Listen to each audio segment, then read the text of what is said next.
Bonjour, ici Francine Bourbeau pour les carnets de Francine.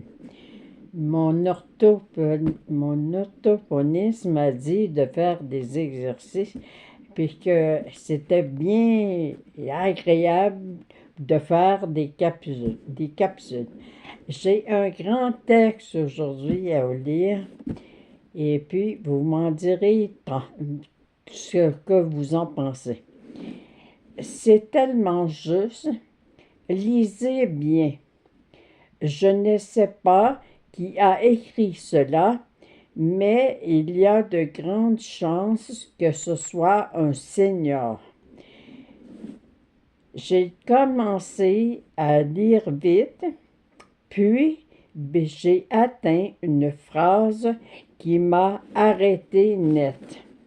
J'ai repris doucement cette fois en méditant chaque mot.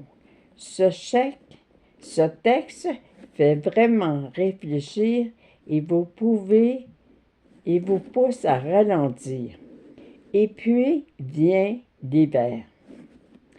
Le temps passe sans qu'on s'en aperçoive, nous survenant en nous rappelant que les années filent. Hier encore, il me semblait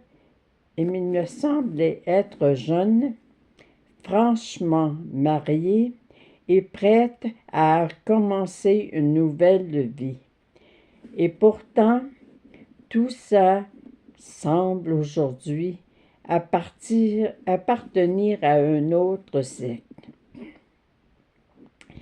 Où sont, où sont passées ces années? Je sais qu'elles ont existé, mais elles semblent si loin, presque irréelles.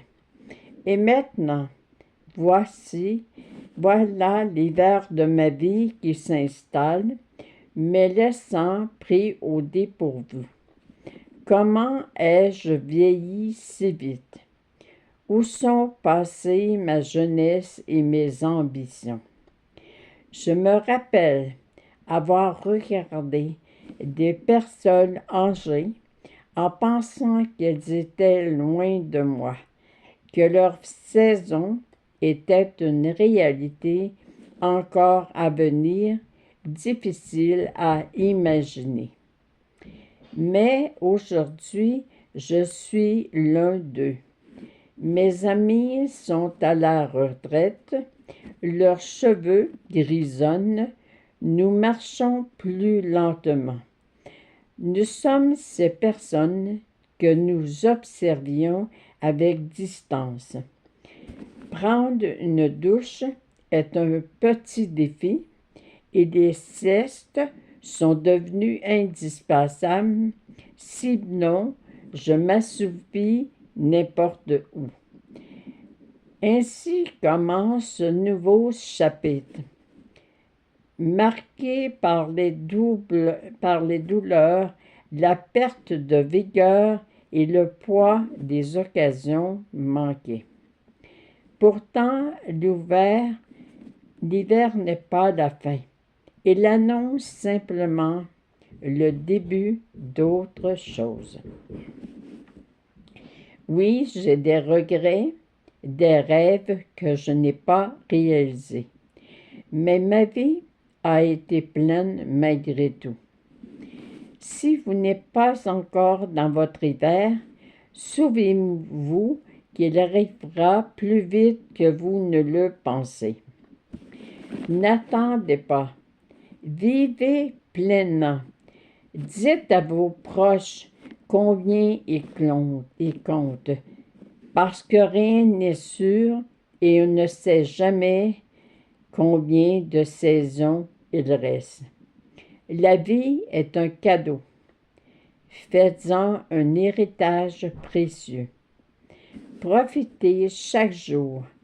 Faites quelque chose qui vous rend heureux.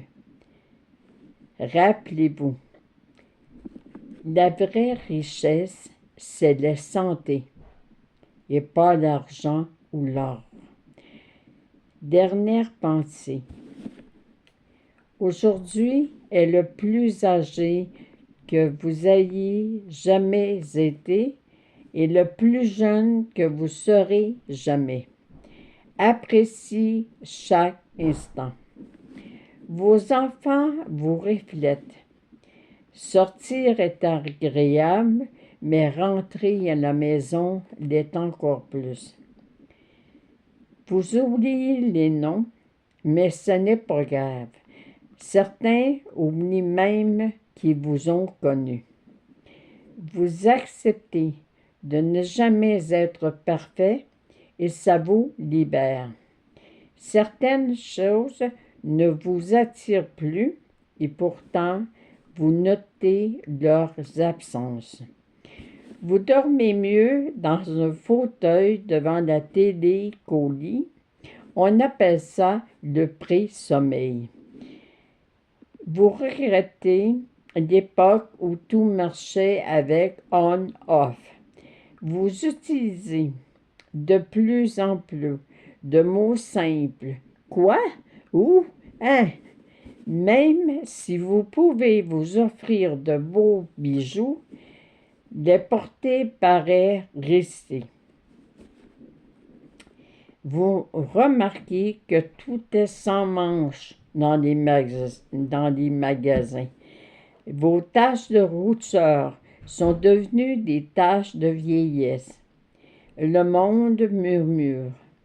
Vos vêtements sont en 3 tailles différentes, mais 2 sont inutiles. Mais vieillir a ses avantages. Les vieilles chansons, les vieux films et surtout les vieux amis. Prenez soin de vous, chers vieilles amis.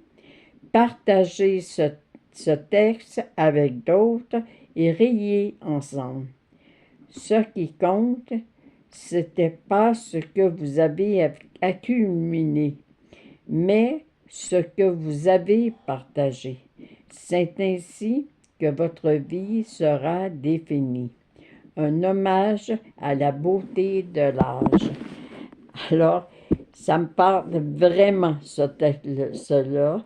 Puis j'ai demandé à l'archange Isabelle quelle carte je devais choisir, puis vous le transférer. Et c'est la carte Clémence. Il est temps pour toi d'avoir de la clémence à ton égard, car les situations que tu vis présentement t'envoient le message que tu dois cesser de t'inquiéter pour tous et chacun. Par cette carte, moi, l'archange Isabelle, je tiens à te mentionner, chère âme, que lorsque tu portes un fardeau qui ne t'appartient pas, ton corps se doit de le manifester sous forme de maladie. Tu entends souvent dire que la maladie est significative du mal à dit, alors demande-moi de t'éclairer pour savoir ce que tu dois comprendre maintenant pour ton bien-être divin. Prière à affirmer. Je suis désolée de prendre ta place, mon Dieu. Merci de vous occuper de tout. Alors, ça me fait plaisir de vous partager encore mes réflexions aujourd'hui. Je vous souhaite une belle journée, puis ayez du plaisir, puis dites à ceux qui vous entourent que vous les aimez. Merci, bonne journée.